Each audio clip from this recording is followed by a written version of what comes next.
Spiral,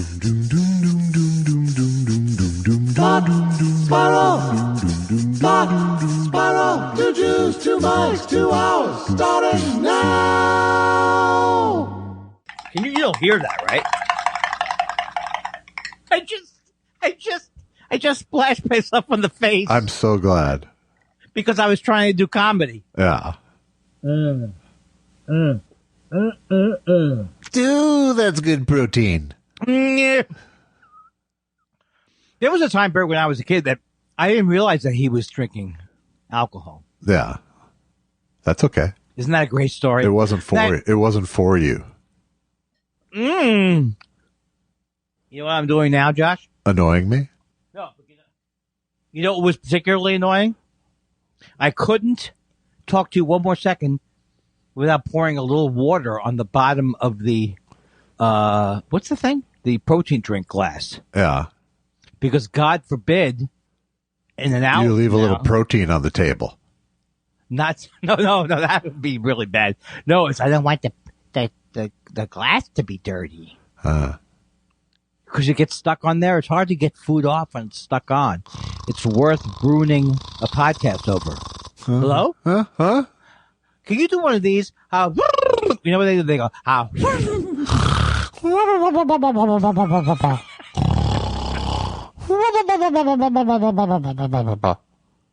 Something like that? Yeah. Let's get something out of the way before, let's get the unpleasantness over with. Old Jew Medical Corner. Since the dental appointment, how are you feeling?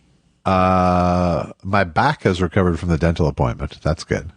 That's good. Really good. That was just a day or so. My legs still aren't where I want them to be. Okay. And as a real follow-up, I forgot to tell you, the toenail, it did fall off. The toenail from weeks ago. Oh, no. The toenail from the pool incident. Yeah. So was it just changing all kinds of like autumn colors and then came off? Pretty much. It was one of those, I noticed it was gone sorts of things. It wasn't like I saw it happen or felt it happen.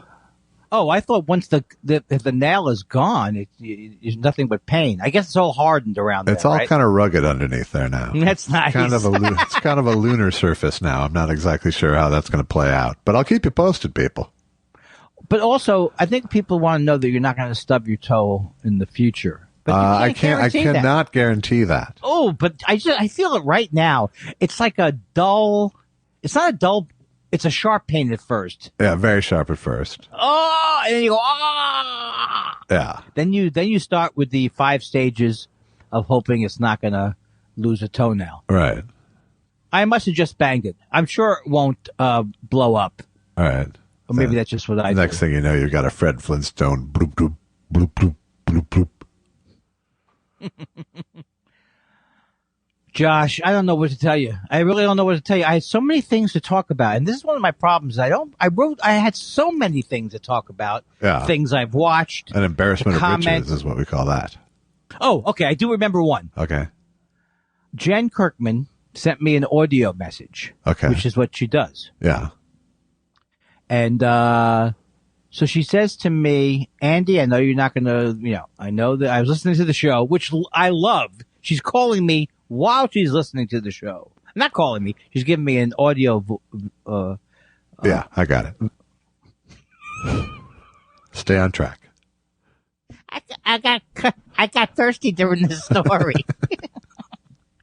So she says, I know you're not going to necessarily believe it, but I love the show Afterlife. And, I hate Ricky Gervais. We all hate Ricky Gervais like you and all this kind of stuff. But I don't know if it was a time period in my life or what it was, but this show really has affected me. And I really like it. Well, no, I may be adding stuff at the end. So then Susan and I go, Susan, I don't know that I can watch this. And Susan goes, I'll give it a shot. And so Jen says, be careful. The first episode has a lot of the Ricky, the unpleasant Ricky things where he gets to say jokes calling children fat under the guise of it's a curmudgeon character. Have your cake and eat it too jokes. Yes, exactly. But she says that disappears after the first episode. So I watched the He first just episode. used that to sell it. Yes. He just used his hate and for people who their people's physical appearances. That just sold the show. Right. So the thing is, it's like I'm watching, I'm going, well, there is something I could see how I could get.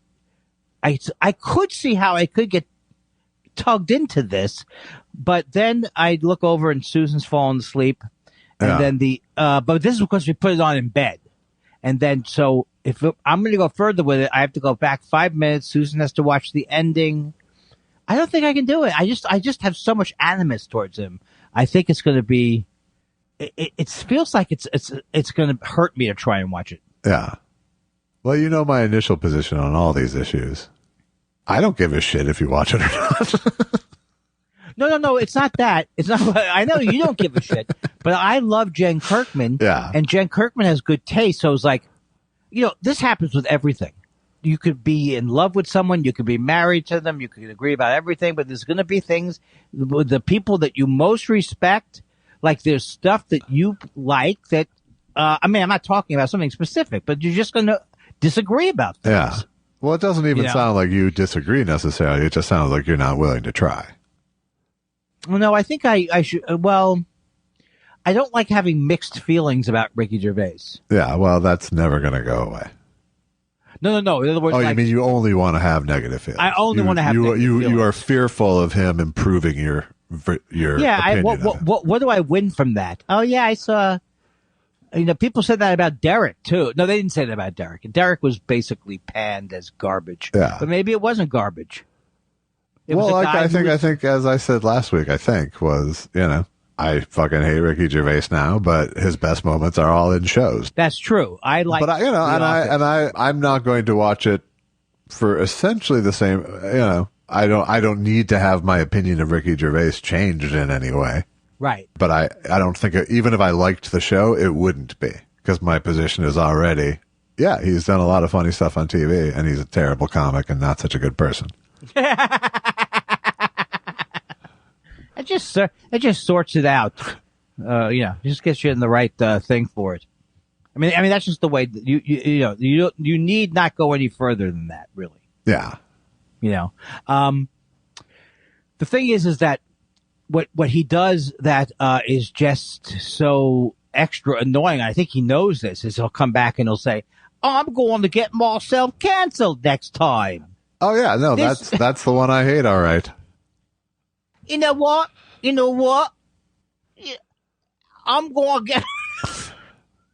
Is it going to get better? I don't think so. Not if you don't watch the show. I don't know. Oh well, no. The show is yes. If I watch the stand-up special, but in some ways, I think Jen was giving you a recommendation, but in some ways, it was almost like an unnecessary confession too. Like she's trying to get to go. Off Yes, her chest. I know he's terrible, but let's be intellectually honest here, and I like his show. Yeah, I think the ship has sailed for me because there's so many. I don't know. I don't want to be going. Oh, I don't want to be 7 weeks from now going. Oh, because the whole premise of the show is his wife dies, and he watches a video and it's like he's a miserable bastard, but he loved her, and she calls him a fat twat, so he's allowed to call everybody else a fat twat. It's like one of those things. Yeah. Well, I think anytime you're in a position where you're watching something with a fear of liking it, it's not the place to be. That's true, because I really, as opinionated as I am, and I don't know if you realize that about me. I'm starting to sense it. Yeah. As opinionated as I am, I can suspend things. Like I can, it's weird. I don't like that guy, Alex. How do you pronounce his last name? I don't know. Gibney, I think. Yeah. And when he called Obama Craven, then I just don't want to watch this. I don't want to watch. But if he had something I had to watch, I think I already watched the Scientology one. Yeah. Then I would watch it. But it is true that it colors my, I can't watch any of Picasso's movies because he was, I don't know. People say Picasso wasn't nice. I don't know anything about Picasso, but he could be a little bit much with the ladies. He was definitely one of those separate the art from the artist type of people. Yeah, if you can, in fact, separate me from him. I'm sorry, I went too far with that. Went too far and too fast. But I have been. I'm trying to think of have you seen anything? Are you enjoying yourself? Are you going crazy? I would say neither. So we have just accepted. Do you think we've just accepted now that we'll never see people again? No, I mean, I haven't accepted that. Oh, and you probably are. Let me ask you this, if you don't mind. Do you see people now? I see people some. I mean, I went out to dinner with someone last week. I went out to dinner twice last week. Once for my kid's birthday and once with a friend. Well, here's the thing, Josh Elvis Weinstein. You are, I think, the only person I know who, well, you're not out there a lot, though. You do take what do you call them? Calculated risks? Calculated risks, yeah.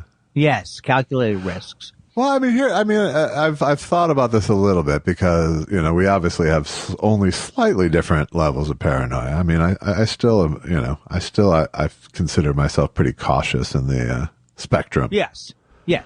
But there are a bunch of things I've actually done in the last couple of years. And none of them have. Oh, I've caused you to get the thing. Right. I don't think you've done anything during Omicron, though. When Omicron was big. Maybe you did last week. Okay. Well, then I went out to dinner a couple of times. I went to that Elvis Costello show. I think that was a tremendous mistake. That's what I'm going to tell you. No, but how do you avoid? I did that. I did the play for 3 weeks in a row. I could never have done this. I mean, you are the only person I know, I think, who's been out in the world who hasn't caught COVID. I'm talking about people who've been vaxxed. And, I guess my brother hasn't. Maybe I know 10 people total. Yeah. Who haven't gotten COVID. You never got COVID, right? As far as I know, I never got COVID. Right. Do you test positive for, oh God, if I could have put you down with some. Have you ever tested positive for caring? No. It would be good if you were an uncaring person. Yeah. Do you know how much the roast, that Jeff Ross charges on Cameo? I know you don't like Cameo. You don't care what I say about Cameo. $299. From $299, you could have the Roast Master General. Well, I saw yesterday, speaking of Cameo, that you're having some sort of customer service issue. No, I wasn't having a customer service issue. I had it literally shocked the living daylights out of me when I got the actual review, because I've been doing this so long.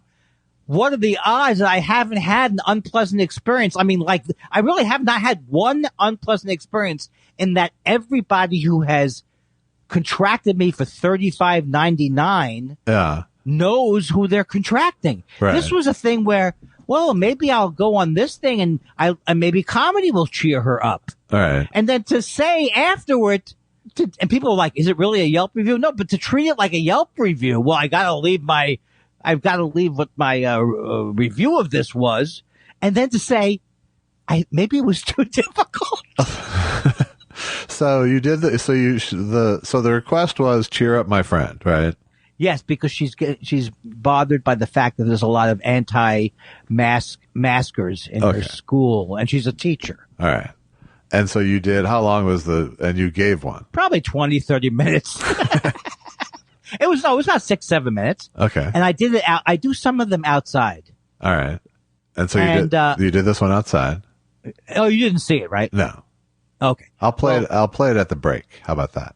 Oh, that would be good. All right. So while I'm doing the video, I even said to myself, I wonder if someone would take this the wrong way. And so I see these people like, oh, I'm sorry, the people. I hate something like I hate people. I mean, I like them as far as they go, but they're all covered with COVID. And I was thinking as I said that, if you didn't know who I was, I don't think you could make sense of any of it, really. All right. If you were like, I know you're feeling bad, Veronica. Guess what? I have the solution. This guy is going to make you laugh. Like, I think she wanted jokes like how many anti-maskers does it take to screw in a thing? All right, so you did this thing, right? And the basic, it was. I'm assuming sort of stream of consciousness. Yes. And then you sent it. Is that what happens? I send it, yeah. To the buyer, not to the intended receiver. Okay. Right, you send it to the buyer, right. And that's the thing I confused myself. When I first came back on the person, I was like, I can't believe I'm so sorry someone bought you a thing that you didn't know who I was. But that's not the person that was not the person receiving it who was calling, who was contacting me. The person who bought it was saying, oh, boy. First of all, thanks. Okay, wait. I just need to get all this clear. Sure. The mechanics. Yeah. So you deliver it, and then what's the next thing that happens is just you see the comment on the comments section that says, I guess it was too hard to ask or something like that. Yeah. Do you want me to read what she said? I mean, it's sure. Yeah. She said. Because you can't get it off the thing. But it wasn't like she went, I reject this to you. There was no. She did not reject it. Oh, here it is. There you go. View review. Okay. So first of all, I know that this is ridiculous. I'm going into a thing where it's a star system, but I've gotten 167 5-star reviews because it's very similar to a podcast. All right. If you enjoyed the podcast, we'd like you to say you enjoyed it, but we don't. But we're not. This isn't a Arby's. This is not a restaurant. All right. So here's what she says. Okay. Thanks, capitalized. Appreciate the effort, but maybe my request was too difficult. 3 stars. Okay. And then read what you wrote back to her. Oh, this is good. I'm sorry you were given a cameo by someone who didn't realize you either have no sense of humor or are angry about something that has nothing to do with me. But to react by giving me a bad Yelp review and 3 stars really reflects horrendous behavior on your part. To add insult to injury, Cameo is giving me the opportunity to redo the cameo. Since I was raised well and know better, I will refrain. But it sure is tempting. I'm sorry. These are like 10 or 12 different posts. I'm sorry. I think you were the person who contracted the cameo. Even more shameful. One more thing. Here's something. Trying to affect... this is pretty good. This is pretty funny. This I actually almost thought was funny when I was writing it. Ready? One more thing. Trying to affect someone's ability to make an honest living is really uncool. Your moment of peak created the only review I have received that wasn't 5 stars. Bravo! And then I went the extra step. First of all, you hadn't gone the extra step yet. No. I'm going the extra step. So I went I'm going to show this on Twitter. So I showed it on Twitter, like I showed it eventually, but I didn't realize that her name was on it. So then I had to delete. So I finally put up. I didn't want her name to be on it. Right. So. And then I figured I'm going to put this fucking thing up because I thought it was very enjoyable. And then I said, am I going to have these people be shamed? But what are they going to, people are going to know who Veronica is or Crystal? I mean, what are the odds of that? So, because I got yelled at on, what are you trying to shame these people? But, so that was it. So that was the whole thing. But it is when you look at this has been happening to me a lot recently where my comebacks, I am very angry, and my comebacks are kind of weak. You know what I mean? It's like, what do you think? You don't know. Obviously, you have no taste. That was horrendous of you. You're an idiot. Go away and do whatever you do in your thing. How dare you interfere with my honest living? And then, of course, I put it on Twitter, and then, of course, you really don't want this. You don't want this, but you see that, so it comes like, you're funny. Come on. Yes. You're okay. Yeah, pep talks. Whenever you're getting pep talks, you're losing. Come on, Andy, little fella. Come on, little fella. But I have to say that the thing about this thing, I don't know why it got me so mad. I mean, I know why it got me so mad because I have issues. Because you're you, yes. Right. I'm saying on the specific point to argue of why it gets out of control. I mean, I can't argue about that. But why it bothered me to begin with was just the total, it's like that the person really thinks that they're using a product that's like, hey, I guarantee will make your friend feel better. Just order a Cameo. And if you're not 100% guaranteed, because it says you can redo the Cameo. That's the thing that cracks me up. It's still saying to me, I can redo when I go into the program. It still says redo the Cameo because there's a 3-star rating there. No. I could redo it to make the person happy. Right, but that's what I'm saying is the Cameo software must have been triggered by a 3-star review. Oh yeah. Well, now I no longer have a 5-star rating. Right. It's like 4.9. Well, that's the thing. I think Cameo's trying to play ball with me. Yeah. Because I look there and it says 168 reviews and it's still 5 stars. Yeah. So I don't think it's probably hit their what's it called? Their software? Percentage-wise, that shouldn't actually change your 5-star rating. It should, right? It should not. Oh, you don't think so? No. 160. I thought 1 rating does it. All right, maybe I'll apologize. Shit, I mean, thank you for your. But then I got an argument. But I guess my 10,000-foot question. Yeah. Is which do you think makes you look worse? The 3-star review with kind of a lukewarm, but not that nasty a comment? Oh, I think it's a nasty Or the comment. page of ranting at her. I think it's a nasty comment. To think that you are, well, I think your argument would be you have no right to say any of these things. You signed up for a hacky thing or something like that. No, I don't have any argument of like that. Right, but I think it all makes me look bad, if that's your question. All right, okay. It all makes me look bad. Well, it makes but I'm just saying, you're on the platform gives people an opportunity to rate things, just like so many platforms do. Right. And offers 5 different star choices. Yes, but unless you're a person who's unconscious, you don't know that. I mean, this is not something that just podcast listeners know. This is something that Yelp users know. Yeah, but she wasn't like this. She has no loyalty to you. She was just window shopping for funny. Right. Well, then I don't want to hear. I'm just telling her, don't leave your 3-star review. That's all. Just simple request.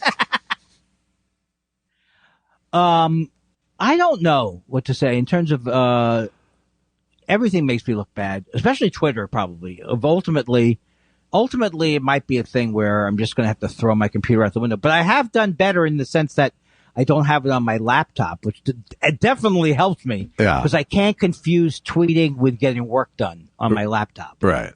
It's a big thing. That's good. To a fucking guy like me. Yeah. But I don't know. There's a lot of okay. None of this wasn't for me to try to crucify you. I just found it really, really funny because because it is cameo drama. Yes, and it is crucifiable within the agreement of our show. This is something that you can't let go. But the other thing I want to just get your take on, not how vociferously I'm arguing it. Yeah. But I don't. But and I've read some articles about. And also this did not make me look good. When I said about Jon Stewart, like he wasn't as funny as you thought he was. I mean, I really honestly believe everything I'm saying, but it sounds like sour grapes. But beyond how it sounds like sour grapes, what the fuck is wrong with that guy? He is acting like Joe Rogan. It's like I had to make myself listen to Joe Rogan actually encourage conspiracy theories, say that the government, agree with this guy who said the government gave us the virus and it's all a plot for them to give us the vaccines. And then Jon Stewart, why is he weighing in? he doesn't even know what he's talking about, but he weighs in like a white guy, like a wealthy white guy. And I didn't see what he weighed in with, and I came in late. Do you know what he weighed in on? I don't exactly know what he weighed. Okay, so what happened was that he weighed in on Joe Rogan. He has his own podcast now, Jon Stewart, and a show on Apple Plus, right? Oh, is that what it is? It's just a film thing? Yeah. Okay. So he's on there saying, Joe's not an ideologue. He's a pretty nice guy. Hey, stop it. We're going too far. Well, don't censor him. Right. First of all, if one more person uses censorship in the wrong way, I'm going to throw myself out of a window. I'm going to defenestrate myself. Right. But isn't he lying? He's smart enough. His whole show was about how he has so anyway, the point is, what the fuck is wrong with him? Now, you don't have to answer what is wrong with him, but I think that there's something wrong with him. Or maybe he's not happy because he's not the center of attention is the only thing. I mean, that's what it is. He doesn't feel relevant, and he doesn't understand why he's not the king anymore. Right. But I've always thought he was overrated. And I'm being honest. I would say that if I wasn't a comedian. I can't disagree, honestly. I mean, I think he had his bag of tools that he did when doing the Daily Show. But he got incredibly sanctimonious and got, and now definitely takes on this sort of dean of political comedy sort of air. Yeah, he does. And he's saying, don't censor people, engage. In other words, he doesn't understand that people are actually dying by getting. There are people, I'm saying there's a lot of them who probably die because they listen to everything Joe Rogan says. And he says to you, if you're 21, don't get a vaccine. You're crazy to get a vaccine. Many people have died. That's why they're upset about it, is that he has as much ratings as like a network television, not a network television show, but news shows. He has the same ratings like it's Fox News or MS. He's got a huge audience of people. Yes, he does. And for Spotify, and it's all a bunch of bullshit. Spotify just contracted him because he was the most popular podcaster in the world. That's all. It wouldn't matter what he was saying. Right. But that's the thing. It's like, I guess I'm more clear on this than I used to be. It's like, no, you don't have, if I'm Andy Kindler and I'm running ABC, I don't have to put on the Nazi hour. I don't have to put on the skinhead hour. It's not censorship to say that I have standards and things I believe in. Absolutely. And honestly, I have come to the position really that Joe Rogan isn't the fucking villain here. Right. Joe Rogan's a guy there's plenty of fucking idiots with podcasts saying stupid shit. Yeah, he was a hacky comedian. He's a hacky podcaster. If someone comes and offers you $100 million to continue doing exactly the same shit you're doing.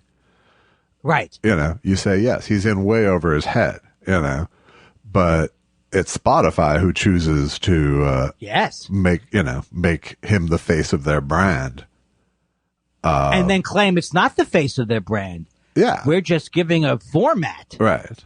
But then they don't deny that anybody who's that huge and providing that much listenership, it's exclusive to Spotify. So they know that they could be sued if they have a guy, he's on there and he's just basically saying, are you really saying that the government invented this? Yes, Joe. That's fucked up. I'm telling you, that's the way the show is. First of all, I can't believe anybody listens to it because I thought if you listen to it, it'd be like he's a meathead, but he's crazy. And, it's like Howard Stern. He's unfunny, uninteresting. Yeah. No, he just listens and reacts as if he started the show with no knowledge in his head.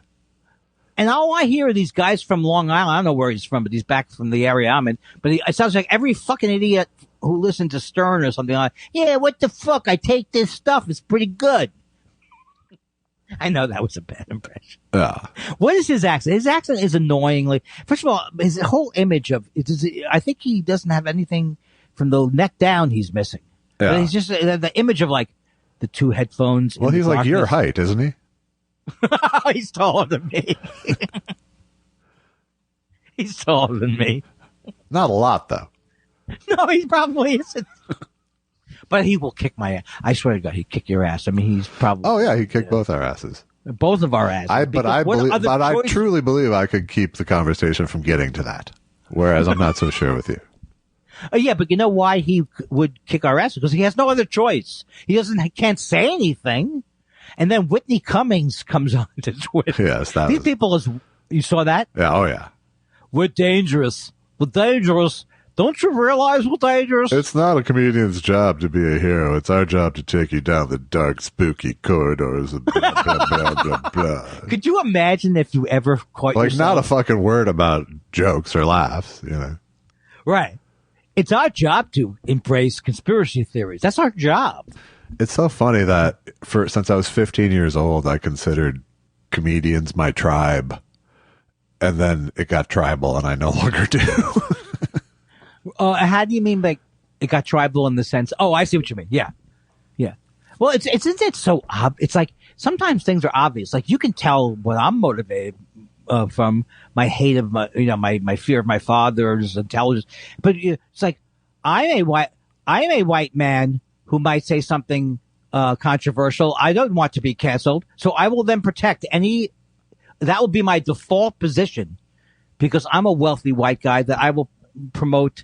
That I will say, don't. I'm saying this wrong. Sorry. Do you want to start the bit over? I can edit my it. technique got bad. Yeah. I was on it for a couple of minutes. What does he say? What does Belushi say? And he starts saying something crazy. And they go, "Don't stop him. He's on a roll," or something like that. When the Germans attacked Pearl Harbor. Yeah. Fuck it. He's on a roll. So the thing is, I do think, and I think that movie that Jon Stewart made looks awful to me. Yeah. It's about, here's the other thing about Jon Stewart that I don't know if you realize, he's a both sides guy. And then he went on Colbert to say that he does think it was a leak, a Wuhan leak. Something's happened to him. Yeah. I think something's happened to everybody over the last. That's true. Last that couple is absolutely true. That's a good point. I should give myself a break when I'm becoming one of the idiots. We're all idiots now, Andy. Yeah. No one is at their best right now. It doesn't feel like. No.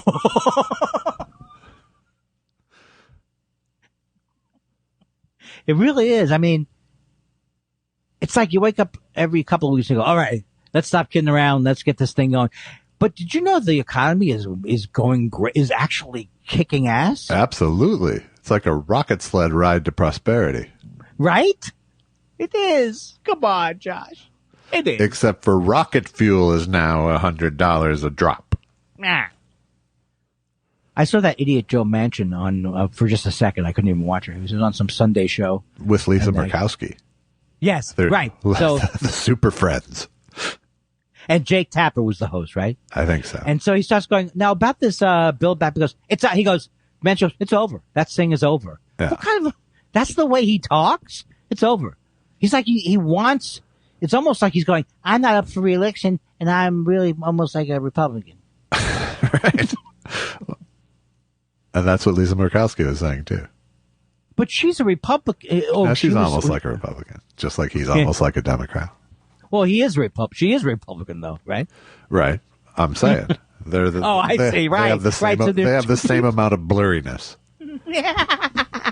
You know who's the worst people, and I only know this because I watch these idiots, is John Thune and the other idiot who stands, maybe it's Pete Domenici, I don't know his name. He always stands behind McConnell. Yeah. They stand catty corners of McConnell. I'm actually a little bit optimistic that with 700 cases against Donald Trump, maybe things aren't going to go well for him in the long run. Yeah. I hope. But it won't be because the Republicans are saying, you know what, this was one step too far for us. All right. Celebrating, putting a guy in who is a racist and says he is a racist. Maybe next time we should bury the lead. Right. Why is it LEDE? If you don't know, I'm sorry I asked you. I don't know. Oh, okay.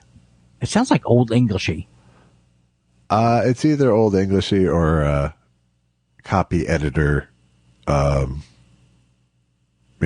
kind of abbreviatory. I didn't know what below the fold was. I just got Norm Crosby there for a second. I didn't even know what below the fold was until I was like 40. Below the fold. I'm not good with that kind of stuff. You're a big lingo guy. You know me and my lingo. Oh, it's like you, in fact, taught a course at the Learning Annex, didn't you? About lingo. Oh, God. Zelig your way into any conversation. Do I have to watch Zelig again, or it just wasn't that good? You don't have to watch it again. I mean, I fell asleep during it. I mean, if you've never seen it and feel like a Woody Allen movie, then it's one of the good ones, as far as I'm concerned. Oh, you okay? I saw it in the theater and fell asleep. Okay, so I haven't seen it then. Well, I mean, you probably were awake long enough to get the joke, but right, he's Waldo, kind of, right? Kind of, yeah.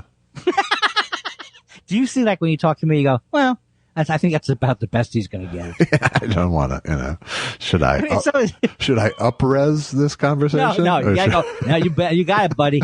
Sure, buddy. Yep. Absolutely. Have you had any of the coffee yet? Or is this in the back of you must have so much coffee that this is in the back of your queue. This is, I would say I am about 2 pots away from having the coffee you brought. So you're going through your what did I forgot what you drink? Pete's? No, Intelligentsia. Why did I say Pete's? I don't know, because you did at one point. At one point I was a Pete's. Right. I was a Major Dickinson blend guy. You mean you liked it a lot? Or that's the name of the blend? Okay, I understand that you like Dickinson, but why was it one of your major? And we continue with the Abbott and Costello bits that never made it. That's right. Because I have a hopper grinder, so I'm just going to grind through what's in there, and then I'll put yours in. Oh, I see. You have a hopper grinder.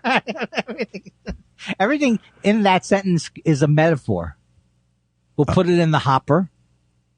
Yeah. What is the actually, hopper? And everything in that sentence in this case was completely literal, but right. But the hopper, is that when they make hops? No, that's just a container to hold processing things. Is a shoe an animal? Answer me that. Just one more. The guy who doesn't get it. So he keeps coming up with different. Okay, I understand what you're saying. So a toenail separate from the human, is that an animal? Once it falls off, can you name it? Right. Is it a single? Well, it's more than a single cell organism. I'll tell you that much. I would like to torture somebody by taking a class with them and then just torturing them the whole time. But what do you mean? How does that work? Okay, maybe. Do you really have time for that? You know what I like about turtles, though, Josh? I was watching some nature show for a couple of seconds, and the turtle is very similar to me. They figure out how to hide without going anywhere. Yeah. That's perfect. Yes, they've got their own little condo, Andy. Right, and so when they're in there, they're absolutely impervious to being killed, right? There's no way. Right. Even if they got stepped on. Sure. Sure, no problem. Right, because of the shell. They're in the shell. Sure. And the shell, boiling water is kind of a problem. I don't know. Is it the frog that has the trouble with the boiling water, or is it the turtles? Well, they both ultimately have trouble with the boiling water. It's the frog that doesn't try to leave. The turtle tries to leave, but to no avail. Why am I laughing? It's the worst story I've ever heard. Okay, first of all, the first guy. Let's say you were in the science lab. Yeah. And Eddie came over and goes, what can we boil today? No, it's worse than that. He goes, you're not going to believe how great this was. What? You know Eddie, Herbie, our frog? The class mascot, Herbie? Yeah. We put him in water. Then we just thought it'd be funny to boil the water. And then we... You're telling me the boiling frog thing did not come from a laboratory experiment. It came from two idiots. Two cruel children, yes. Two cruel children. Well, the thing is, I don't remember as a child killing things. Yeah, but do all kids kill? But you must at some point, like when you're before. Like, no, it's genuinely a sign of psychopathy. No, I'm just saying I didn't kill every dog in the neighborhood. Here's where I hilariously implied that I'm like a Jeffrey Dahmer type. Yeah, okay, let's see where that happened. Okay, so let's go to the tape. There's a big difference between being a cannibal and getting hungry when you see someone who's attractive. I'm trying to think, what would a cannibal? What do they get? Do they get turned on when someone dresses up? All right, that's the end of this whole bit. I really am off of most of the true crime stuff because the original fun of it is gone now. Yeah. I don't want to be buried in people's backyards. What was the initial fun? The initial thing was I was fascinated, like watching Manson and well, I'm still fascinated from the psychological point of view, but they just get to be. I still like true crime things. You like your headliner psychos. You don't like the features that much. That's true. But like, okay, I'll give you an example. There's a guy named Cole Hupp. He's I think I'm getting his name wrong, or Kyle Kulinski or something. No, I'm mixing up somebody else's name. Uh-huh. This guy is was a mob guy who then informed, and so that he was a mob killer. You know, He was a mob murderer. And if you listen to him after a couple of hours. Is this the Iceman guy? Yes, it's the Iceman. Okay, yeah. And he's like, yeah. Yeah, he's a total sociopath. And he's like, yeah. I told him, you know what? How would you like me to put you in a drawer and then shove you with skewers? And that's not what he said. But the point was, it just gets to be more like he likes killing. He likes talking about killing. All right. Not a liar. He's not a liar. And he really seems to relish this thing. Like, yeah, the guy said to me, I don't like that shirt. I stuffed him in a hamper. Yes. He didn't like it so much then. Like that kind of thing. There's only so much of that. Have you watched the Iceman stuff? I have. It's a while back now, but yeah. Why did you watch it? Because it was a psychopath on TV talking honestly about the things he's done. Right. But that becomes a process of diminishing returns. It does. Really becomes a. But that's that's compelling to me as an actual documentary sort of presentation of a real person as opposed to whatever, ICU channel kind of bullshit, yes. Where it's someone with a narrator telling the story, No, you're absolutely right. And not only that, some of them are great. Like the Unabomber in his own words, I thought was pretty amazing. Right. Because that is fascinating to me when you see people especially when you see people who have, like, to me, we're not all on the continuum of being a serial killer, but when you see some of these serial killers do have what they do have in common with someone like me is like, I'll get upset at nothing, right? I'll get upset at the woman giving me a bad review. Well, magnify that by 1,000,000. Right. They get upset at everything. You don't want to get them upset. Right. You don't want to hurt their feelings. Right. So the Unabomber thing was amazing because he's saying things that you can't argue with, like in terms of the danger of technology. You can't argue with it. But then you get to his solution, right, which is to randomly send bombs to people. Right. When you get to the "so what are you going to do about it" section of the manifesto. Yeah. That's where you part ways. And then you're like, he's like, not a good guy, the Unabomber. Yeah. Not a good guy. I guess my thing, and I think this is why I'm not into the murder stuff that much, is I'm not that interested in the behavior of outliers. Yeah, that makes sense. Because there's not that much to be gleaned from it because they're outliers, Right. But I'm definitely interested in the sort of more, less life and death, but still high stakes decisions people make, Yeah, and that's what I mean. It's like the podcast I listened to about how they got Curtis Flowers up of death row and freed. I mean, those kind of things. That's why I went. I love to listen to those stories and stuff. But I guess it's just like the more you listen to anything over and over again, it just gets to be, it's just too much. Yeah. It's too much. And the thing is, podcasts are popularizing, are really like a new dimension for a lot of people. So of course, the things that are going to get popular are going to get overdone. So there's it's still, I'll go back to the case files, true crime. Right. It looked like, but no, see, I could never listen to his show anymore now because his show really was just like a 2-hour reading of a crime. Right. Yeah, I like a little more, I like some of the Slate podcast. I like things that have clips in them a little bit that isn't just a script that one person is reading. Yes. Yeah. And I got into a couple of those, like there's one on Wondery, American Scandal, and I liked him for a couple of episodes where he has he's just telling you, but then you can't listen to it for one more second. Right.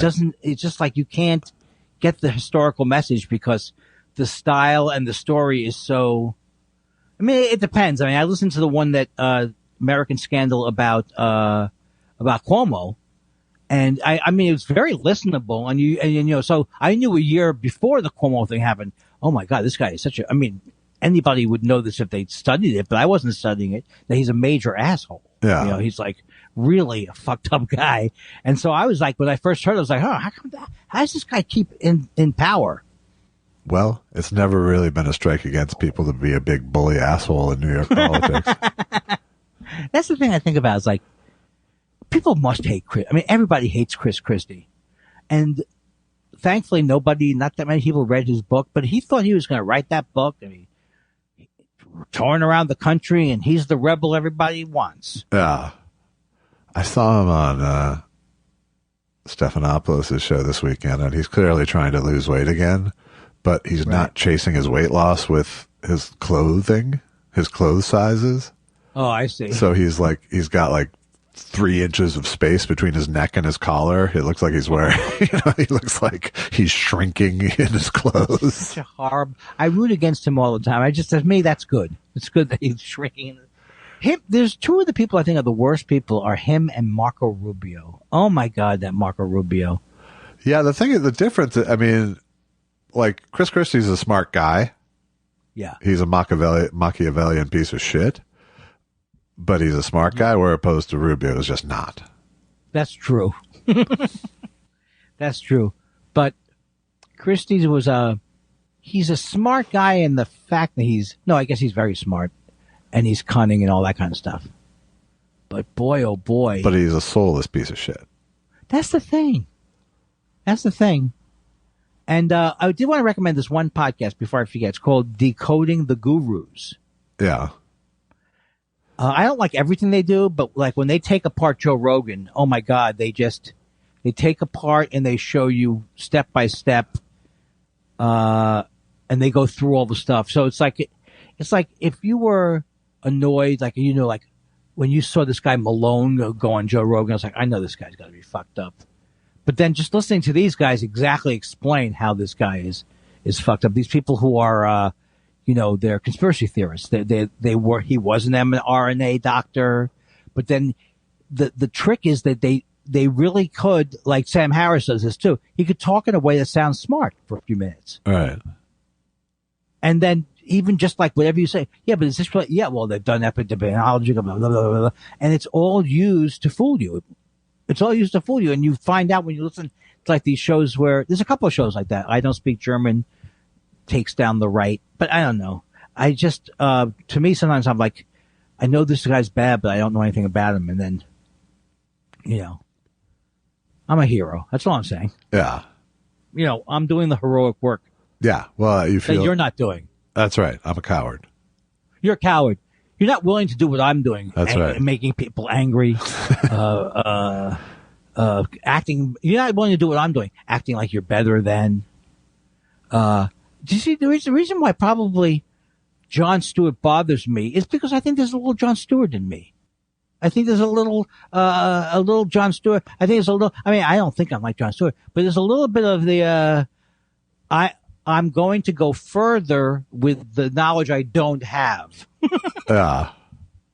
Because I'm a TV star. I mean, that's what I think Jon Stewart is like. These guys get deluded. I think Jon Stewart actually thinks he's a big, like, thinker, debater type. This guy was a stand-up comic. Right. Who I thought was doing a tremendous amount of reading, but I don't think he was. No, I mean, there's a certain amount of that sort of self-bestowed Cosby. That's what it is. Kind of a man of letters. Yes. That he is somehow graduated from comedian to teacher. Well, that the whole March on Washington, that was the worst thing I think I've ever seen. Yeah. Was their rally in Washington. It was literally embarrassing to me. Yeah. But it should have been embarrassing to him, but it wasn't. Well, it was kind of a failure, I guess, right? It was kind of a failure, yeah.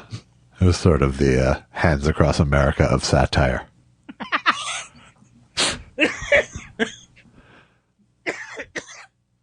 Oh, that's good. Oh, that's rich. Oh, Josh, when are this all going to be over? I think I started too early. I went Veronica. It's Andy Kindler doing one of my patented outside cameos. It's not patented. Why am I fake laughing a lot? I don't like it. Veronica, first of all, this is from Carmen, who's your sister. And that's for real. It's not like a Bob Dylan song. Oh, sister, can I who? Veronica. Yes, I'm a little distracted because I'm outside. But I also think it makes it more for free will and Andy. Veronica, why do you have such a musical name? Your name is... Why do you have such a musical name and such an Archie famous name? Everybody was in love with Veronica and Betty. You know, there's no reason why you can't... You know what I'm saying? Why can't you be in love with both? And then Elvis Costello wrote a song, Crossing the Street, because people are... I don't like people. I mean, I like them, but I don't like them near me. Ooh. I love people as a concept. But when they're right near you with their COVID, I'm walking around without my mask on. But aren't we all, in a sense, walking around with a mask on? Now, Veronica, I can so relate to you. These people are driving me crazy, and I'm not even a teacher. I mean, I teach people how to laugh. So the point is absolutely insane. My sister was an educator in the public school systems for 30 years in New York. So I know everything that you're going through. I know the whole trip. They won't put a penny into schools. And now they're like, oh yeah, we'll do it now. I mean, they've been trying to destroy the public. Okay, Veronica, you don't need this from me. You've heard this. You know this. I'm looking now at the rest of the instructions. Here is what's going on, it says. What's going on is you are a high school math teacher frustrated with students refusing to wear masks in class during the pandemic. Maybe you should say to students, hey, students, why don't you do the math on how you're going to catch long COVID? Do the math on that and come back to me. She doesn't feel supported by the administration, parents, so hopefully she can get at least a laugh about it. Married with 2 kids under 10, her school is about an hour away, and parents and students recently held a protest against masks saying, let them breathe. Okay, see, this is the type of thing that makes me want to just quit comedy. Not that I'm in, oh, isn't that better? Who needs write this? Or who needs that? It doesn't matter at this point. Veronica, what I would say is, before watching this, take a Bonine, as my mother would say. Anti-motion sickness, Andy. You have to take a Bonine, not a Dramamine. A bone. Well, I think Dramamine makes a similar thing to Andy. Take a Bonine for motion sickness. Oh, Veronica, you are a hero, and it sounds like you're not like in a all the school systems are in trouble now because of the right wingers. I don't know if you know about this, but Trump was a monster. Veronica, I love you. I love what you're doing. And Carmen, you're not just a sister. You're Veronica's sister. I wish you all the best. And I get it. This guy gets it. Not like when Subway says, we get it, America. You're having COVID. But I really get it. There are 3 new stars brightly shining forth. Don't you think people like they like to see the tinkering? They like to see the fourth wall. They don't see it because I edit out most of it. Right. I mean, now they're hearing this, which is but don't you think that you like the extra? Don't you think you'll miss all the editing when I'm dead? Yes. Yeah, when you're dead. Oh, that was a fake laugh all the way through. Wow. But now it's back to real.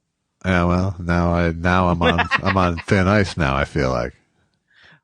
Oh, no. I'm on both thin ice and shaky ground, which is not where you want to be. Absolutely not. You're rock solid, my friend, but I could turn on you in a second and my whole marriage, this whole project, Montreal, I don't know. I guess I'm on my mind is the fact that I got a call from my manager, Bruce, as you well know. Yes. And he said, he was talking to Montreal because I'm not going to Moon Tower. Right. And they're wondering, this doesn't mean you're not coming up here for the 40th anniversary. I said, I literally have no idea if I'm going, what I'm doing in July. Right. So now it's getting real now, Josh. It's getting real. Yeah. I'm not asking even for your help because my whole thing's very annoying. Tell me, Josh, that you'll pack whatever I want. Well, what was that? Who was that guy? I will tell you that. I'm absolutely, what does that even mean? Who cares? Absolutely willing to extend that my backing to anything you want. Well, what would be the solution? You would go renegade? What do you mean? You would take over, say you do the 40th anniversary of the speech. That would be a huge mistake. Even when I do it, you can't say it was a good idea. Yeah. Can I ask you one quick question before? Of course, I want to ask you one quick question. I just realized today that Jesus Christ Superstar is a horrible. I loved it so much when I was a kid. Yeah. It's a horrible, both play, musical. It's for kids. And then I realized, no, it's not for kids. All right. Which is it? Was it for kids like me when I was 12? Or was this you were supposed to go out to the theater and hear someone go, oh, Jesus, you started to believe those things. I mean, I actually believed it. That's how I learned about Jesus as a young child was from, but was that what it was for young people? I hate young it so Jews? much. I hate it so much. I'm Jewish because of it. I mean, it really is terrible, right? I've always been in that camp. So you're not, you are preaching to the non-Christian choir. I don't even understand the Jesus. Like when I was a kid, I was like, I was in cool. Godspell once and I hated it like fucking poison too. Godspell's better. Is a better play. No, better songs though, in my opinion. Better songs, right? Yeah. When you are young, badoop, badang, hey, right? I sound like somebody who's crazy. I actually think the songs in Godspell are good. I actually think the message of Godspell is okay. Even for someone when I was in college and heard it, I was like, oh, that's a good, nobody taught me were you taught the Jesus story at all separate from the Jewish version? The Jewish version about that guy who stabbed us in the back, that one? No, I used to do that whole bit about how now kids, you've heard that we had something to do with Jesus' death, but we would have been in the Sanhedrin, right, kids? You know, all that stuff that we got. Even though I never didn't feel vaguely guilty by the way I was taught about it. I honestly don't remember what I was taught about it, but I grew up in Minnesota, so it wasn't, it wouldn't have been uncommon for me to ask questions. Well, you're Jewish. That's what we do. Right. That's what we do. We have a great tradition of learning. But and I had Christian friends. Like my best friend Craig growing up was in a very Lutheran family, but there wasn't any, they went to church every week and they said grace before meals, but there wasn't any on-ramp to Jesus, really. Yeah. Yeah, it was a nice thing, like say grace, like something you'd see on the Andy Mayberry, the Andy Griffith Show. And the grace they would say is, God is great, God is good, let us thank him for our food. Amen. Right. So I could totally buy into that as a Jewish kid sitting at their table. This was the worst one from YMCA camp. Father, we do for the noonday meal. All the blessed we feel. Ha ha ha ha ha ho ho. Dabba do, let's do. Terrible. I went to YMCA camps and we never prayed ever. Well, we had this one. Morning has come. The board is spread. Praise be to God who gives us bread. Amen. Well, that is proof that the 70s were better than the 60s in some ways. Wait a second. Oh, yes, right. I can never remember.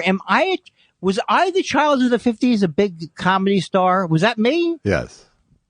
I was, and I used to do the thing with, you ever go to the dentist and they have that big sucking question? You got your thing and you go, I'm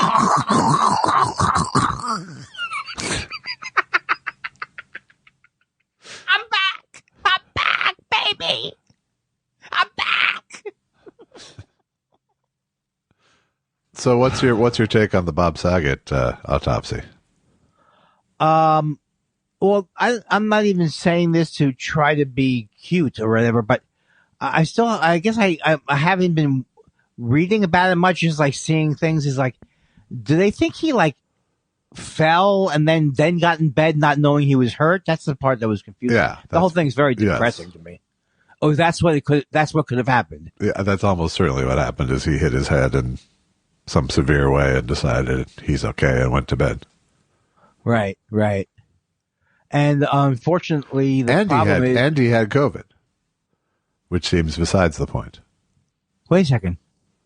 Oh, I see. Right. But when he first died, I remember saying to Bruce, hey, I'm not going to, you got to make it about yourself as quickly as possible. Yeah. Don't you think that's the best way to deal with the death of you what's heard that? You heard the thing I edited together about you making it about yourself. No, I didn't hear that. You did. What did I do? The interview about Saget that I edited into. Oh yeah. We were same age. Yeah. Same age. I could die too. Too bad I didn't have any wild lines like that. I should send it to you again. I think you'll find it funny again. Well, I think you sent me. Now I remember it. Oh, the old mind is working. I feel like my mind's like a kerosene lamp or some kind of a. Now I remember some more of the details about it. Right. And then I just forgot them immediately. This is going to be fun at the home. And remember, when I'm in the home, they've changed their thinking of it. If I don't know what day it is, don't get in a big fight with me about it. Right. Just go, fine. I'll try to remember that for a month.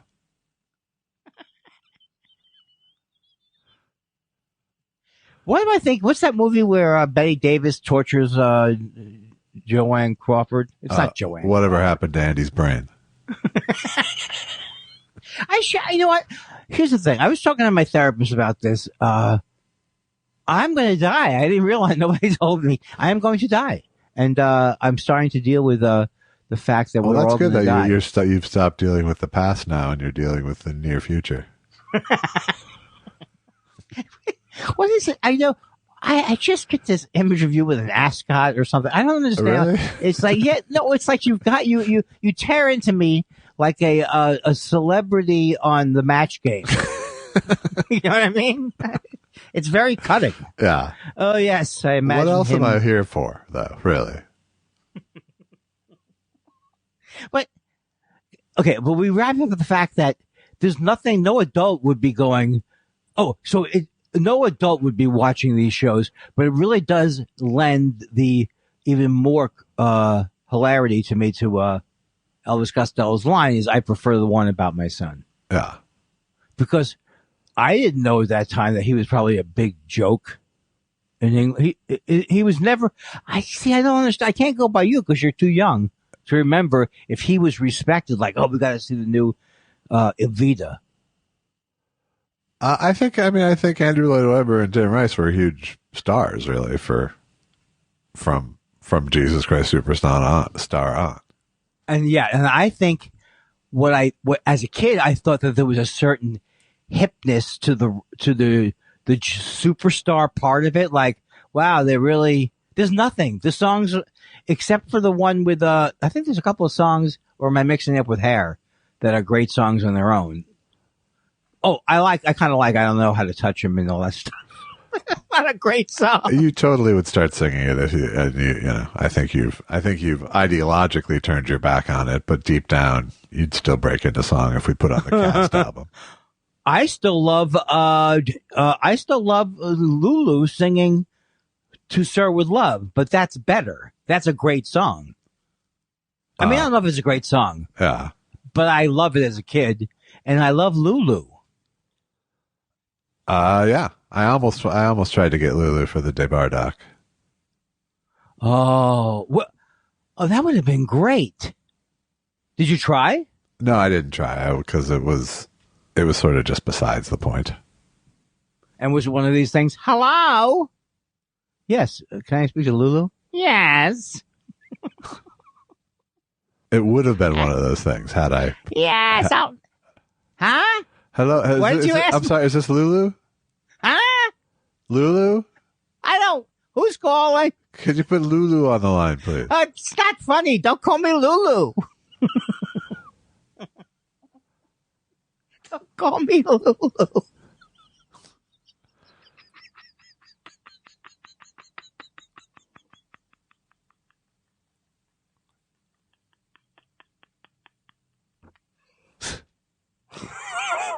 What's the show where his name was Binghamton? Wasn't there a show where his name was Binghamton, but he called them? Okay, I lost what I was talking about. That's okay, because I didn't know what you were talking about. Yeah, that's good. That's good. That when it works that way, yeah, it's good. I know that what you're thinking. You're champing, and I told you it was champing. You're champing at the bit to get to the things, but I've got so many things rattling around my head.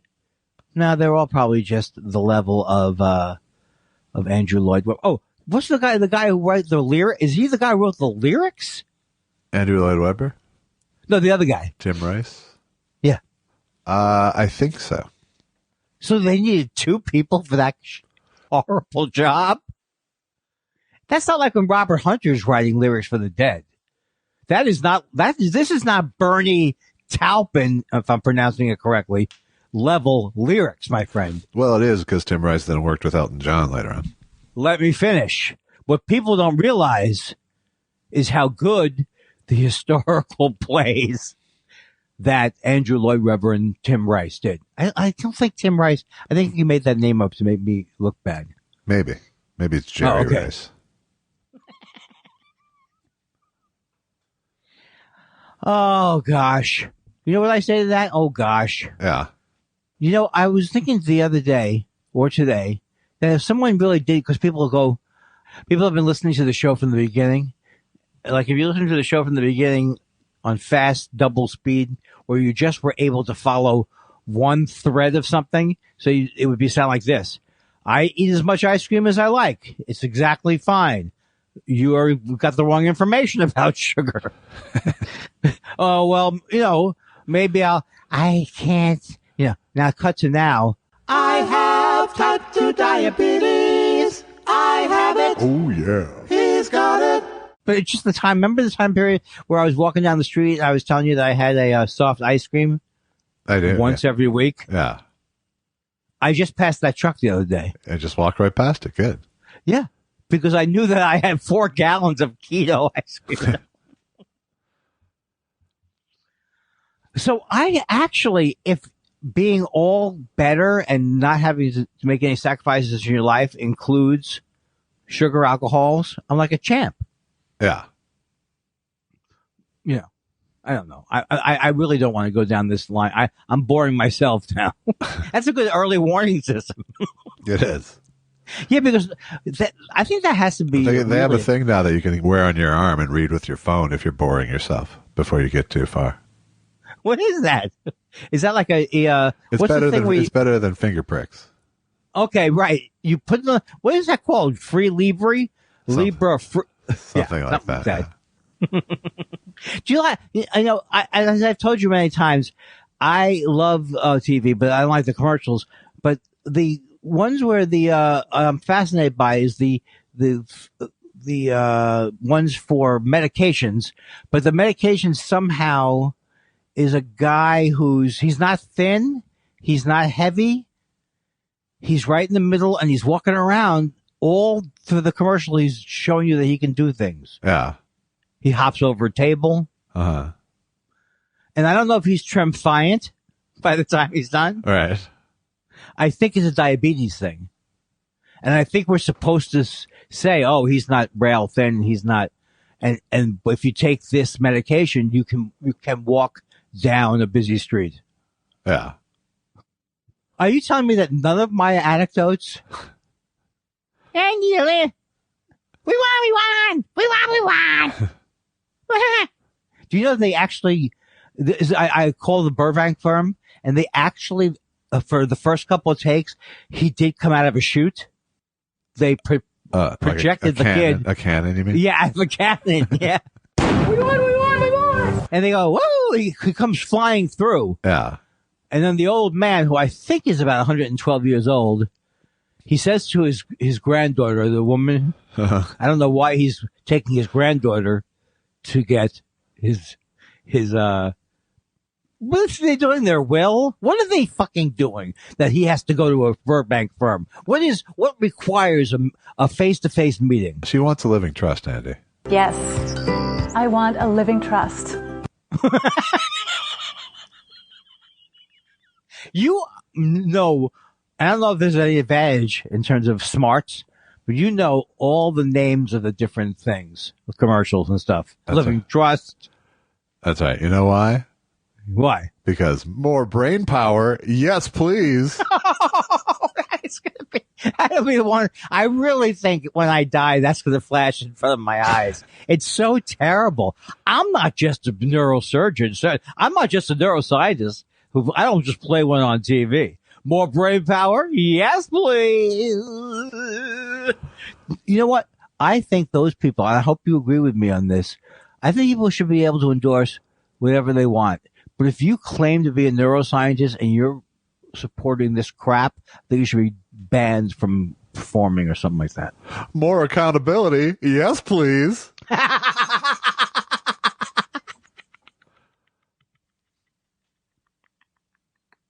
Yes, please.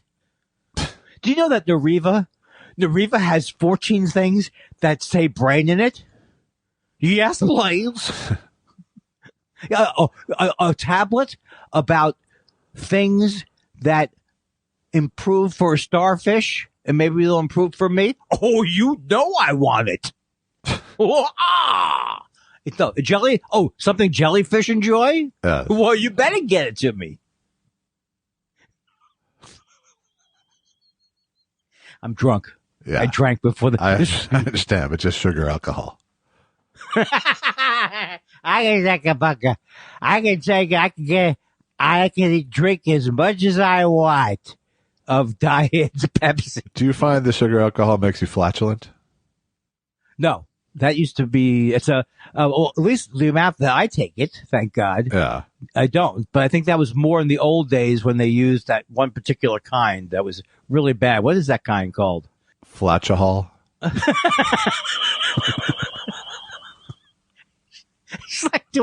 It's like doing a podcast with a vaudevillian. You're producing jokes of the exact caliber of the setups that I'm providing. That's all I can do. Oh, we have fun. Oh, a lot of people say we don't. I say we do. Yeah. Let's see if anyone asks us about it this week. Okay, but hold on a second. I'm not doing this as a bit, but I have to I blow my nose again. I must blow my nose again.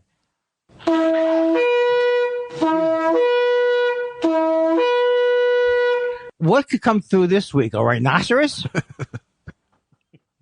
You pretty much obligated me now. Pickles. I like how that guy thought you were the one who did that gag. Like Andy prepared like this elaborate sneeze gag off camera, off mic. I just can't and then didn't believe mention it when he came back. Didn't ask for praise or anything. Just did the bit, walked away clean from it. But you could see how someone could spit their thing out. I was very excited. No, I did the bit knowing that some people would think it was stupid. But a few people would think it was incredibly funny. That's what sound effects were made for. That's right. Gags like that. It's time for questions. What do you want to know? We love your questions so much. It's half our show. Half our show. Pickles says, TV idea. Andy and James Mason co-star solving crimes via ESP. They get in short bursts after wiping cat fur on their faces. Working title? Together in parentheses. Yeah, I'm not doing it, so go for it. Pussy lickers. Uh-huh. Fellas, I need a vacation. You're telling us, Pickles. You need a vacation or a suspension. I need a level. But you can't open up. I want to tell you, Pickles. You can't open with pussy lickers, first of all. No, you can't. And you can't put together in parentheses and expect us to both say pussy lickers together in unison. I wasn't smart enough to pick that up. I'm really settling into enjoying the stupid guy because there's not a lot of obligations to it. That's right. You never have to say more brain power. Yes, please. I'm not just a person. I'm an actual person. More vowels? I think so. More brain power? No, I'm good. Duckman says, watched 1988 Louis Anderson, and you're right. I hear Jim Gaffigan delivering those jokes. Also, Daniel Radcliffe is playing Weird Al in an upcoming biopic. Which other cast member of Lord of the Rings would you play in a biopic of your life? I think Daniel Radcliffe was Harry Potter, not Lord of the Rings. Oh. Well, I would say I always go with Voldemort. Is that right? Oh, that's a Harry Potter reference, yeah. Oh, so close. Oh, people have compared me. Someone said to me, you're like this character from Lord of the Rings. I couldn't tell if they were insulting me or not. I would have the Gollum play my third grade teacher. I think it was Gollum.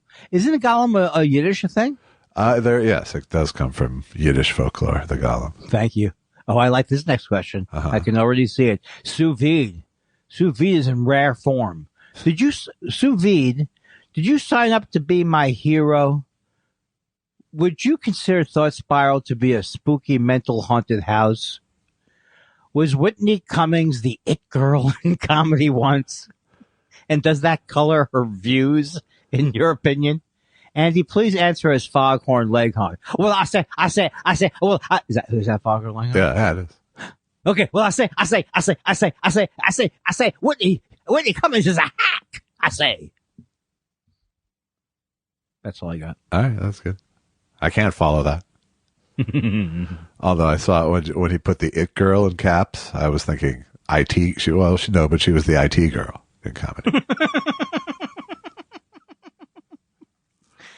Oh, that Whitney Cummings. Oh, I think she took a workshop in how to bury yourself deeper in garbage, in a garbage opinion. Yeah. You come to us to say terrible things about trans people. That's what you come to comics for. That's right. That's our job, is to say things about the defenseless. It's your job to evaluate it. Dan Wade says... sorry, go ahead. Don't listen to the joke. Just don't listen to the jokes if you don't like jokes. All right. Dan Wade says, hey, guys, we were just watching TV and a commercial asked, do you have type 2 diabetes? Regretfully, I instinctively said in my best baritone, oh, yeah. Mrs. Wade would like a word. I love it. Oh, my God. I wish I could have been there. Oh. I have to admit. Oh, yeah. I have to admit, every time I hear the phrase "type 2 diabetes," now I hear the jingle, the sting as well. So. Oh yeah, I've got type 2 diabetes. I got type 2 diabetes. Do you say diabetes, or is that a character from Sanford and Son? As if it was spelled TUS at the end. Yeah, exactly. Jason, absolutely not gluten. Did I say that? I think I did a good job. No, because it got cut off again, and once again you've cut off his last name at the end of his name. Oh, not gluten-free Garvin. Pardon. Jason, what's that? Pardon. Why did you threw me off there with the Garvin spelling? Oh, that's it. I know who he's. If I could see his name outwritten, I'm not completely stupid. Jelvis, as Flea has been nominated for an Oscar for Best Documentary, how do you feel about the genre? Or is it even one of animated docs?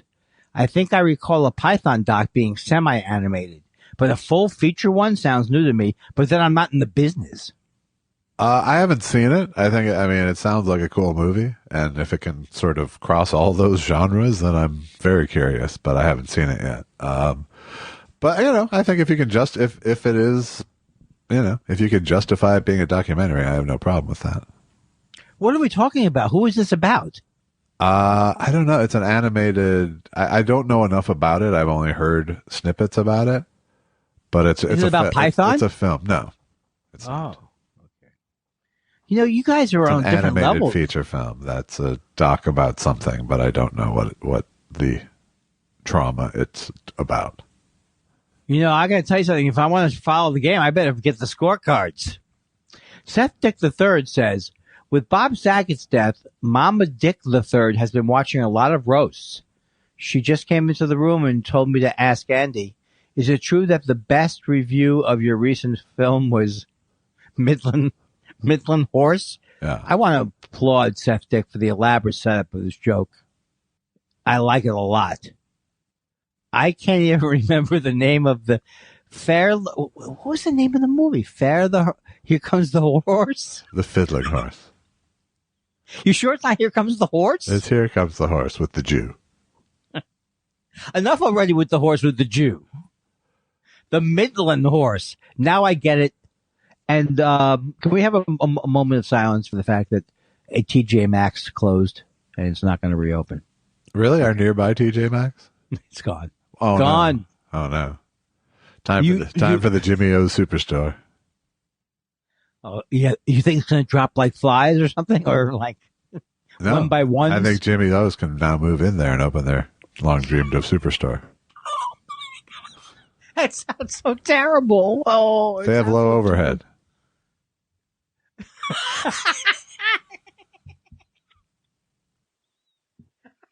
I love that. I can't get enough of those. Oh, God. And by the way, thanks for trivializing, death again. How did I do that? Seth did, not you. Oh,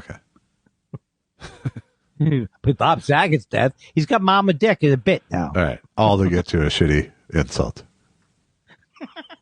Hey, I didn't say it.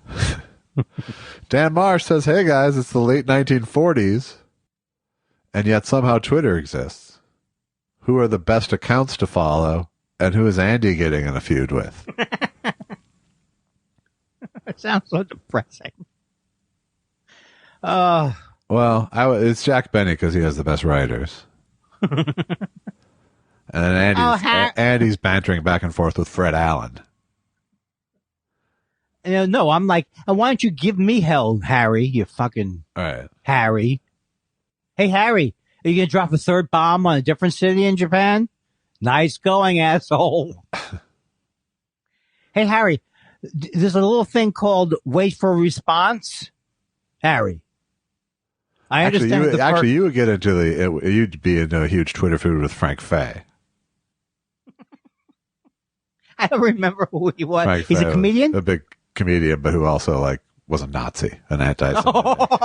Was that the fascist rally in New York City? I love that. I love that. When Madison Square Garden had that big thing, he was there. Yeah. Oh God, that's so good. Frank Fay. But he sounds like a mobster too. Well, it also sounds like his fake name. Yeah. I'm not a Jew like Jon Stewart who would turn his back on his religion and then fall in love with a conspiracy theorist. Okay, I'm not opening it up. Close it back up. Burp, burp, burp. John Dunn. Oh, did you come up with anything? Yes, you did. Yeah. Do you want to add? No. Am I right? I did Frank Fay. I know, but you could have done another one. John Dunbar says, I hope this question brings forth my favorite sting. Ooh, it's not TV. Wow. Wow. It's not TV. It's the commercials. Yeah. Can either Andy or Josh explain the current Dr. Pepper campaign? Is it a hair metal guy, a Prince parody, an unfunny Nick Kroll character? Isn't that redundant? I don't agree with that, John Dunbar. Nick Kroll makes me laugh, but I will still take the parentheses joke. Why is he Thumbelina-sized? I have to admit, some things I never watch, I do not know what he's referring to. I didn't know that Dr. Pepper had a new campaign. It's not that new, really, but it's. I think it's meant to be Tiny Prince more than it's meant to be hair metal guy, but it's vague. I agree, it's vague. It's not a well-formed parody of anything particular. And why do we have? Isn't Tiny Prince a little bit insulting or redundant, even?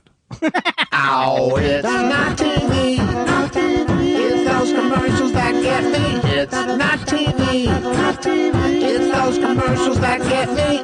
The last time Andy had an opinion, it was on the "Would you like to be a Pepper 2" campaign. So I hate everything about every one of those campaigns. I didn't want to teach the world to sing. I hated all of the stuff that made it seem like if you drink this Coke beverage, you will save the world. And this is some hard-hitting anti-commercial material. That's right. Yeah. You want me to go? I'll do Tom, it. No, I'll do it. Okay. Wait, who do you have? I have Melissa from Manchester. Okay. Next. Does James Mason like Led Zeppelin? And isn't it true he sings verse 3 of Stairway to Heaven when doing karaoke? What'd you call it? Karaoke? Karaoke? I thought it was karaoke. Whatever. I don't know. I've heard about this. I don't know if this is true. Do you have any idea whether it's true, Josh? Well, it's absolutely true. I loved Led Zeppelin, and not only do I talk sing the third verse, but there's no reason to sing when talk singing's available. Do you think 100 years from now, people will say, what the is Ian Anderson, what the hell is he playing? What is that an instrument they had? And then he would breathe into the flute. What a horrible, horrible musician.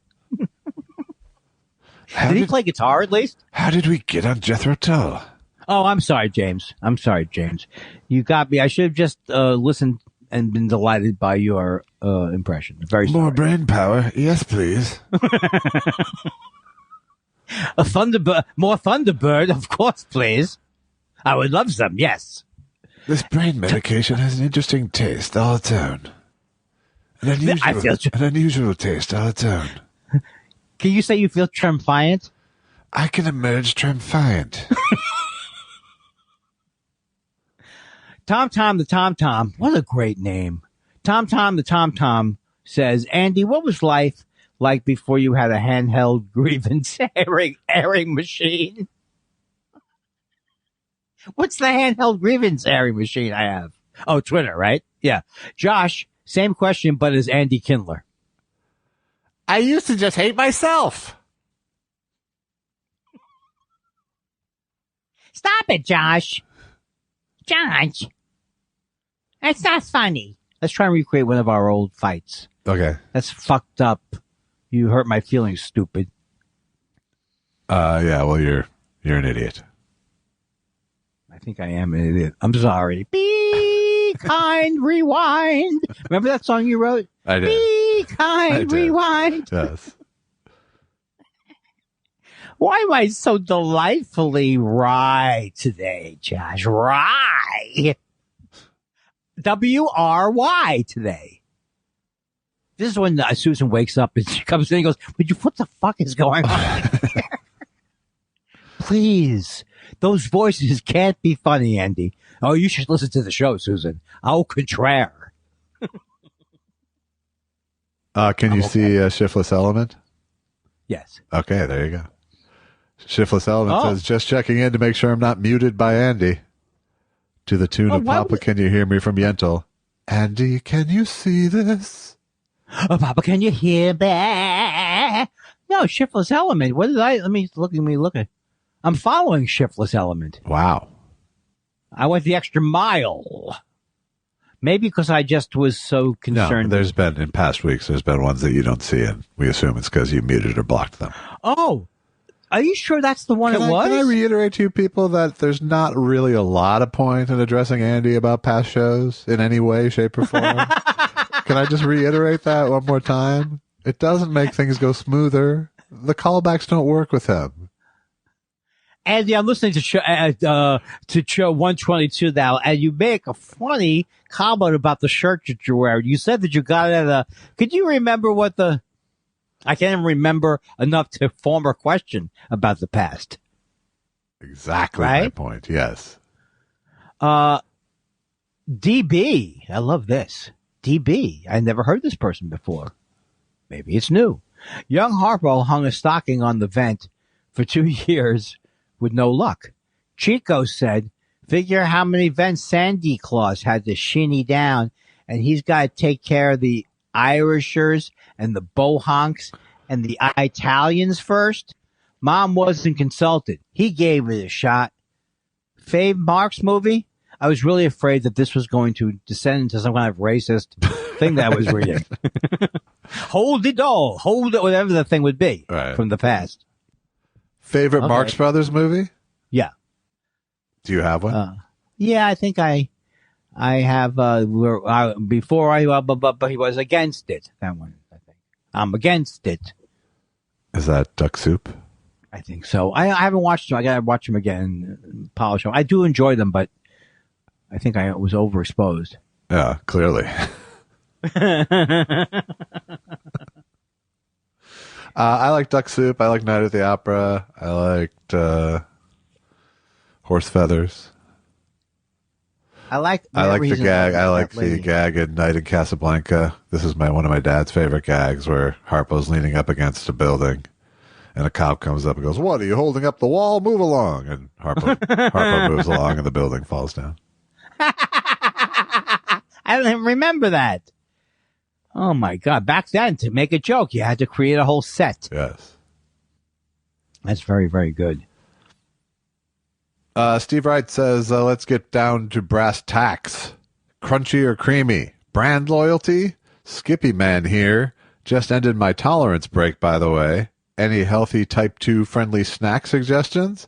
Andy, have you tried Dots brand pretzels? They're to diabetes for. No, I thought Dots was like a candy.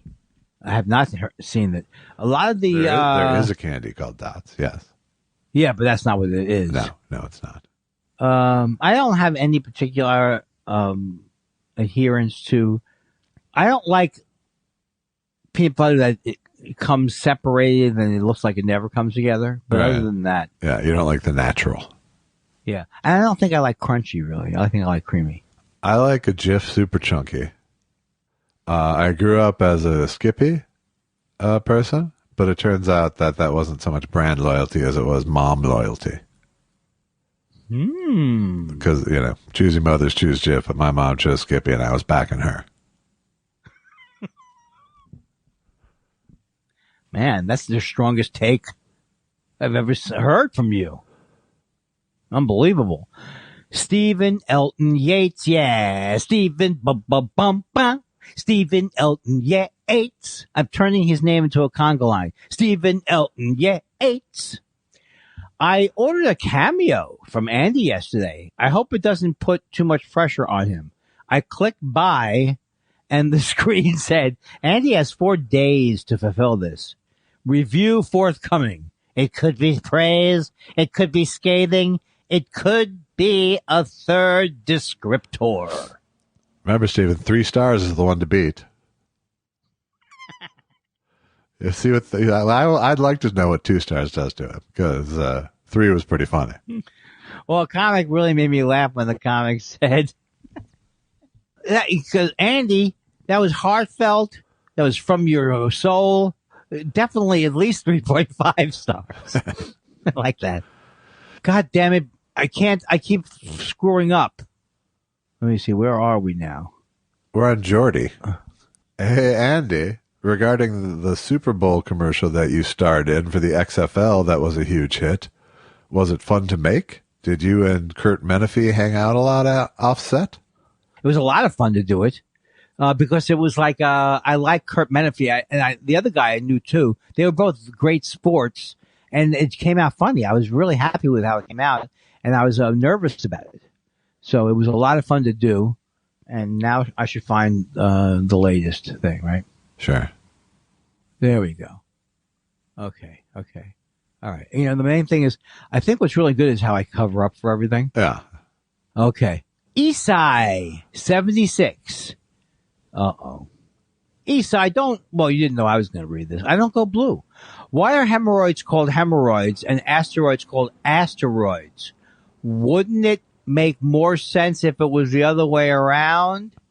But if that was true, then a proctologist would be an astronaut. Apologies to Robert Schimmel. He wasn't using it. I think that's cold. Don't you think so? I don't know. Using dead people's material? Do you think is that actually a Schimmel bit? I didn't know if it was. I don't know. I think he sounds very specific, doesn't it? It does. Yeah. Do you hear that? You don't hear that phone, do you? No. Okay. I don't taste that copper either. Does that mean I'm having a stroke? What? You're slurring. That's not funny, Josh. That's not funny. My brother just died of a stroke. Oh, yesterday. He died yesterday of a fucking stroke. And I was going to tell you about it at the end because I had a song prepared. Yeah. Andy, is that funny? Now you've ruined Andy, it. Is that funny? People are calling.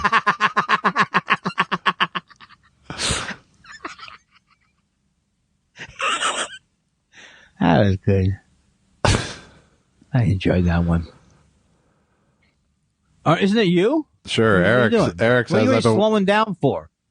Eric says, I've been working to catch up for a number of months now. Could someone stop by the office of Mr. Weinstein and ask him how I should reward myself? Mr. Weinstein, please come into my office immediately. I have a very important question to ask you. Yes, and Mr. Kindler.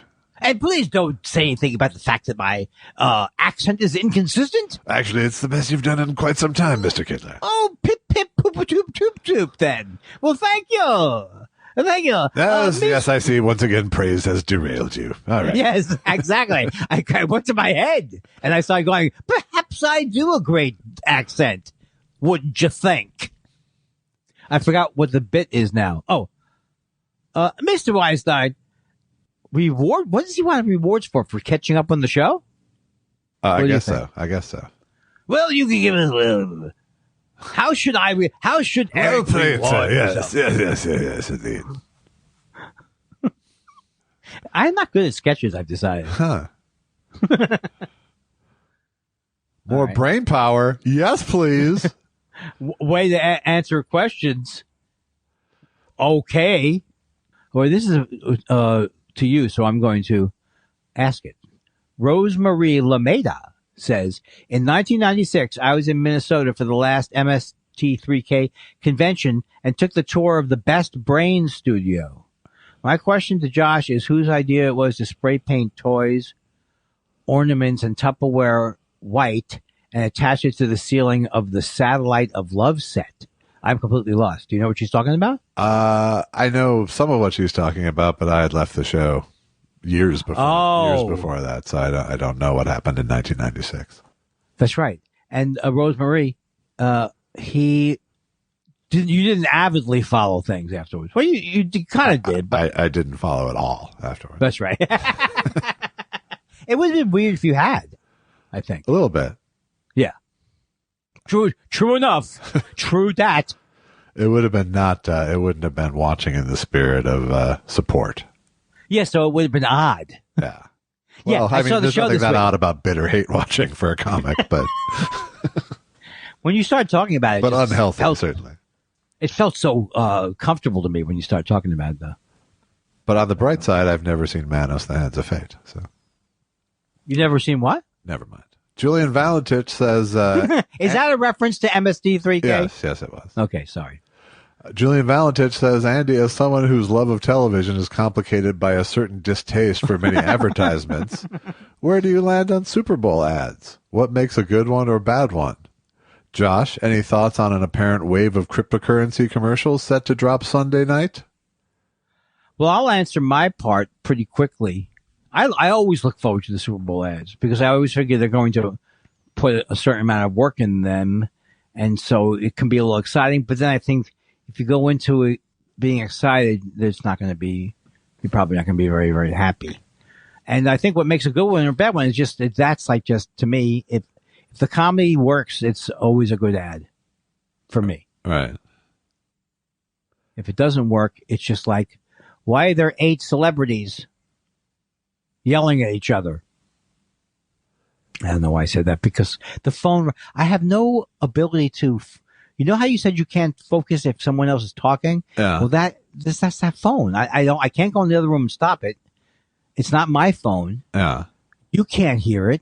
So a professional would say, don't react to it, Andy. Oh, do you want me to call it?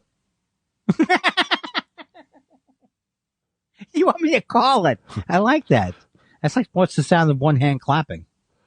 Super Bowl commercials are certainly weird, and it's because people watch them as if they're sketches. Yes. So it is hard to score in them.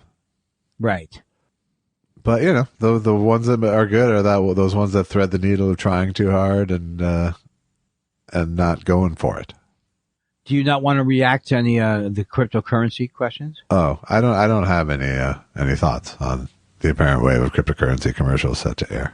I still am not any more set on the lingo than when I did my comedy album. Yeah. I really know what they're talking about. What is tell me what is non-fungible? What is it? NFT? Token. Yes. Okay, got it. Thank you. You wouldn't invest in cryptocurrency. I mean, who would invest in cryptocurrency? Well, I think there's different classes of investors. I think there's idiot bandwagon investors. I think there were some forward-looking people who got in early and had a crazy-ass windfall. Right. And I think there's a lot of people who chase those people in who are going to get hurt really badly. So it's a little Ponzi schemey. Well, I don't know if it's a Ponzi scheme, but it's certainly, there's a whole lot of just everyone has to agree that this works for it to work. Right. Yeah. And yes. And the fact that someone's not going to get ripped off from it doesn't. I'm about to have a meeting next week investigating NFTs for my stepson's art with a friend of mine who's working with other artists. Oh, that'll be. Can you report back? I'll know a little more about it after next week, but I would only recommend getting into it on the supply side rather than the demand side. Right. Yeah. But I also know people who've made a shit ton of money from Bitcoin. So, what's the difference in it between them? The value and the credibility, I guess. Is Bitcoin considered? I think Bitcoin credible? Is still the sort of king of all of them, yes. Oh, okay. You're the king of Bullshit Mountain, exactly. You are. Stephen Elton Yates says, a serious question for once. Andy, how worried were you about being drafted and having to go to Vietnam? I'm 3 years younger than you, and I was terrified of it. Well, that's interesting because I really wasn't that scared, only because my brother was 2 years older, and I knew, in other words, like I had at least a year to know that that it was going to be over.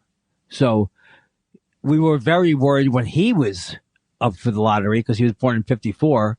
But then I knew at least a year before my thing that it wasn't going to happen. Oh, okay. So I don't think I ever got seriously worried. I wasn't, no, not at all, because in fact, I had like a romantic idea of the Vietnam War, like protesting it and stuff. Yeah. And like we were saving the world type of thing.